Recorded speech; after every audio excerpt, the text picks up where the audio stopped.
Well, I'd like to welcome our audience back to the Human Perspective and to say how proud I am that Sinead Burke is the person that we're going to be speaking with today. And also, I think it's important that we acknowledge that right now we're in the middle of the pandemic and that it's having an impact on all of our lives and our families' lives. And for me, someone who's very social, being in my house and having all of the trips that I was supposed to be taking to publicize my book, Being Human, and to be involved in publicizing Crip Camp has been a jolting experience. And one, on the other hand, where I'm also learning to use social media more than I used it before. But in all honesty, it's a little problematic because I don't know, nor does anybody know how the future is going to play out. And so for me, it's trying to live very much in the moment and making every day as valuable as possible, and also looking to the future so that we all can be a part of helping to ensure that whatever is going to be recreated is including disabled people. And I'm wondering, Sinead, could you first tell our audience a little bit about who you are? Sure. My name is Sinead Burke. I am a teacher, a writer, and a disability advocate based in Ireland. My work is really focused on looking at the systemic challenges that exist within design and accessibility, and design in a multifaceted approach. So my career started when I wanted to be a teacher, and I think education has been the vehicle by which I am able to do so much of what my work now consists of. But I kind of position myself within the design and fashion and education spaces, and I irritate people of great influence to try to think of disabled people in every aspect of their business, work, and life. And yeah, I cause chaos for a living. But I think exactly as you said, I am a person who travels quite often. One of the assets and challenges of living on an island is that in order to leave the island, you must get on a plane quite often. And I'm home. I'm in my family home. I have been home for over a month now, and it sounds strange to say I can't remember the last time I spent this amount of time in one place. What it has permitted me to do, that I'm very grateful for, is to spend time with my family. But it has also allowed me to develop routines. As somebody who is in a different country often, different days of the week, I've started gardening, I've started knitting, I go out on a daily walk to aid my mental health and to get exposure to sun and light and air. But the pandemic is harder in so many ways. As somebody who is really focused on issues of diversity and inclusion, we made such strides in the past decade, if not century. And one of my great concerns, in a kind of selfish way looking forward to the future, is that we are so focused on the economy and the future of the economy, that will the economy and will this notion and rhetoric of the economy include disabled people? Will the advances that we have made in diversity and inclusion be dissolved because it's no longer cost effective? Because what is a priority right now is maintaining power. And does that maintenance just mean people who are white, straight, cisgendered, able-bodied, middle class, speak English? And it may do. But what it has allowed me to really focus on is, where can I be useful? That I have so much privilege afforded to me in the spaces in which I occupy, that actually, how can I really be useful? And I think disabled people have spent so long being isolated, or spent so long with their independence being quantified, that this moment is making us realize more than ever that those two things continue to be at risk. And we should be energized to challenge them and push them further, and to ensure that debates about our lives and our ability to live them in the way in which we choose to do so should no longer exist in whatever this new world is going to be. So Sinead, thank you very much for the explanation of who you are. but I feel like you left out something that drew me and hundreds of thousands of disabled people around the world to you. And that's your modeling. Could you please talk to the audience a little bit about that part of you? What drew you into this area? Yeah. I am the eldest of 5 children, and I have 3 sisters and a brother, and I'm the only one among my siblings who is physically disabled. And I always felt that clothes and fashion were important. I grew up being very aware that I was always the center of attention in any room that I was in, often without my consent. And people would make assumptions over who I was, or be curious, or not know what age I was based on being a little person. And I always felt that if I could wear clothes that I loved, that it would narrate to the world that I wasn't a child. And when I went shopping with my sisters, I realized that they had access to so many different types of clothes that I didn't, and shoes and accessories, primarily because they were not disabled. And I felt like it was unfair. I felt like it was unjust. And I remember thinking, I have, being older, more pocket money than you do. I have more interest in this. I know that that dress is supposed to be a Christian Dior dress from the archive, and it's in the high street, and you don't even care. And yet you can wear it. And my way into the fashion industry was through education. I would sit and read everything I could about the system, and began writing a blog, because in many ways the internet was this incredible tool, because it didn't matter what I looked like. What mattered was the written word. So people's biases were kind of withheld because they didn't know what it was that I looked like. And through blogging and then giving a TED Talk, I got to meet the editor-in-chief of British Vogue, and all of a sudden you're on the cover of Vogue, and you're the first little person ever to be on any cover of Vogue ever. So I kind of believe that it's not just happened. It's because of you and your talent. And I think that's very important. I have the same feelings about clothing, but I could not do the same things that you've been able to do, nor do I think I could wear them the way you do. I mean, your presence is so powerful.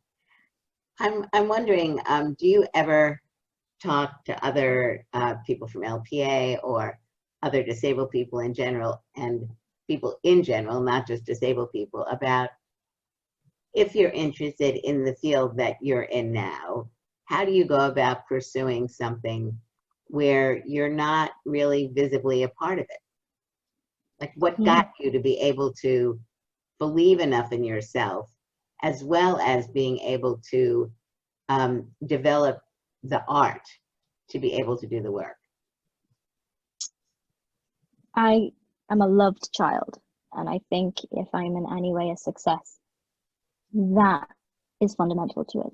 Whether it was telling my parents that I wanted to be a teacher or that I wanted to work in fashion, they were so supportive of it. Bemused, but supportive. They were like, oh, if you can do it, off you go. And I think knowing that there was always a safety net there, that if it didn't work out, I could always go home and it wouldn't be the measure of my person. Success or failure wasn't my value, that it was worth trying. And I think for such a long time, I wasn't cognizant of the fact that there were no role models, or very few. And I also wasn't doing it with this great ambition that I was going to work in fashion. It was a solution to my frustration. And I think because I was an outsider, there was huge power in that, because there was so little risk that I could approach the creative director of Gucci and say, hey, you need to do something about disability, because in terms of my value to him, like, all he could say was no. And the power in that the worst that could happen was that they were not interested. So why not try? Why not risk it? Because regardless of the outcome, I was going to learn something in the process. And hopefully so would they. And it became this realization that I think, from childhood, I was aware that I had to get good at introducing myself, because if people were looking at me and if they were fearful or didn't know how to talk to a little person, that could leave me lonely and without friends. So I got really good at introducing myself, which has been so beneficial in the fashion world, because I don't even think about it. I just go up to people. Sorry, you mentioned that your father also is a little person. And Mhm. I'm wondering, is he a role model to you? Is he an extrovert? Does he go about saying hello and shaking people's hands all the time, as an example? My dad is my hero. I think my dad and I are both extroverted introverts because I think the world has made us be. I am never more comfortable, nor in many ways happy, than when I'm surrounded by the people that I love most or on my own.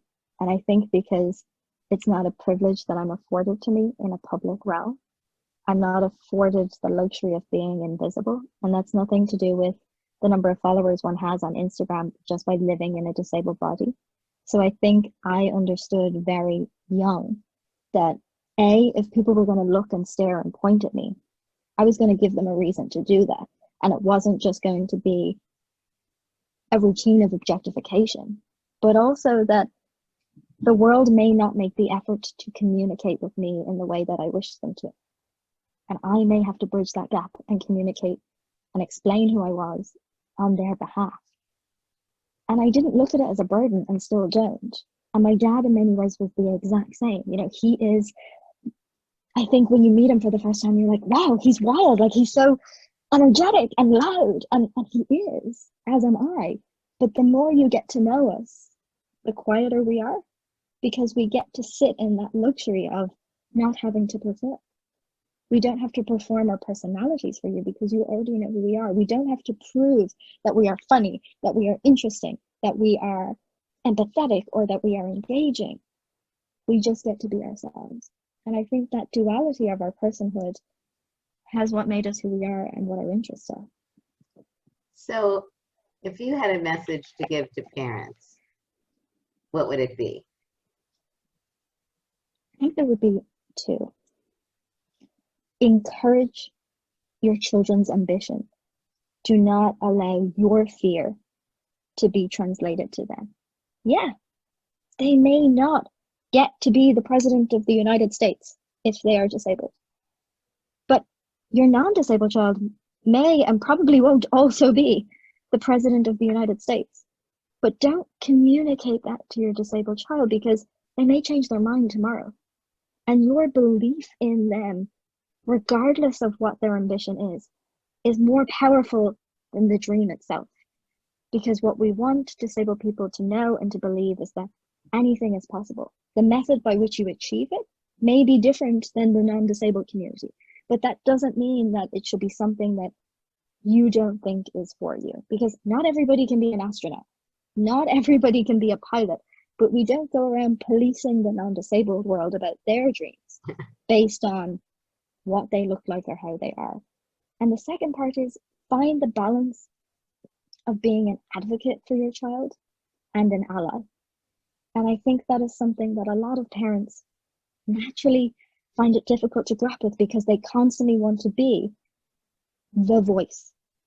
And actually, whilst it is important, it is even more important that you give your child space to find their own voice. Because what we need is people amplifying our voices, not speaking for us, and act with us and advocate with us. Don't always be the only person speaking. What is your message to disabled people who are interested in moving into the fashion design world? Do it. And it sounds as ridiculous and as simple as that. But I think figure out why. I think fashion is one of those industries that appears glamorous. There are moments of glamour, but really the reality is like messy hair, a brown lipstick because Judy told you to wear lipstick. But I'm being glib, but figure out why you want to work in fashion. Figure out what part of fashion you want to work in. Is it modeling? Is it editorial and writing? Is it on the business side? There are so many different aspects to it. And then reach out to me.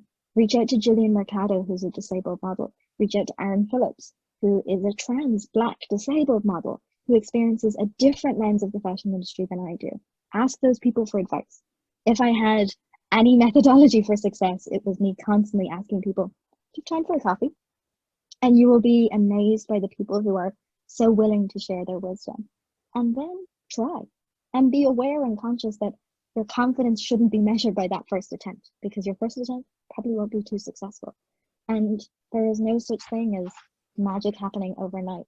It was 10 years of writing my blog before the cover of Vogue came about, and progress takes time. And I think you should just be as tenacious and as confident as possible and realize the importance of you. Go for it. Why not? What's the worst that can happen? That you're not on the cover of Vogue? Okay, great. You could be on the cover of Elle. You could be on the cover of a new magazine. Yeah. You could be the editor-in-chief of that magazine and also on the Exactly. cover. I have one last question, and that is, what are you interested in doing in your future? I'm interested in being a vehicle by which the second, the third, and the fourth disabled person gets to experience what I have experienced. I'm very fortunate that I have been the first to do some, if not many things. And whilst that is some definition of the world changing, it also isn't, right? Because the first to do something is often used as a way in which of saying, oh, well, we're done now, right? Because the first has done it.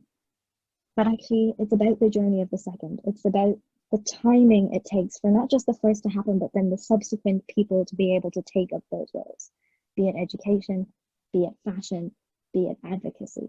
And I want to be somebody who helps shift that pendulum towards success that is greater than my own.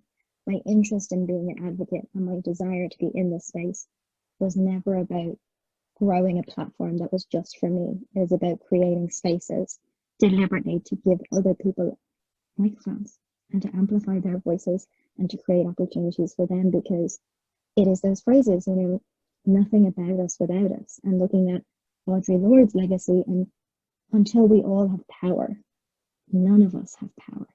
And I think I want to be a fulcrum, and one of the many fulcrums that exist within the disabled community, to help leverage a collective voice. Well, it's been wonderful to speak with you, and I just completed doing an interview with Sinead, and was a privilege to do that. My time is less than what she's able to use, so I'm sorry for having to end this now, but I do look forward to staying in touch and looking at what more we can do together. And I really want to tell you how important you are to our movement, because of who you are, what your vision is, and how you just move forward. So thank you very much. Thank you so much, Judy. I really appreciate it. Bye. Bye, everybody. Talk to you soon. Bye.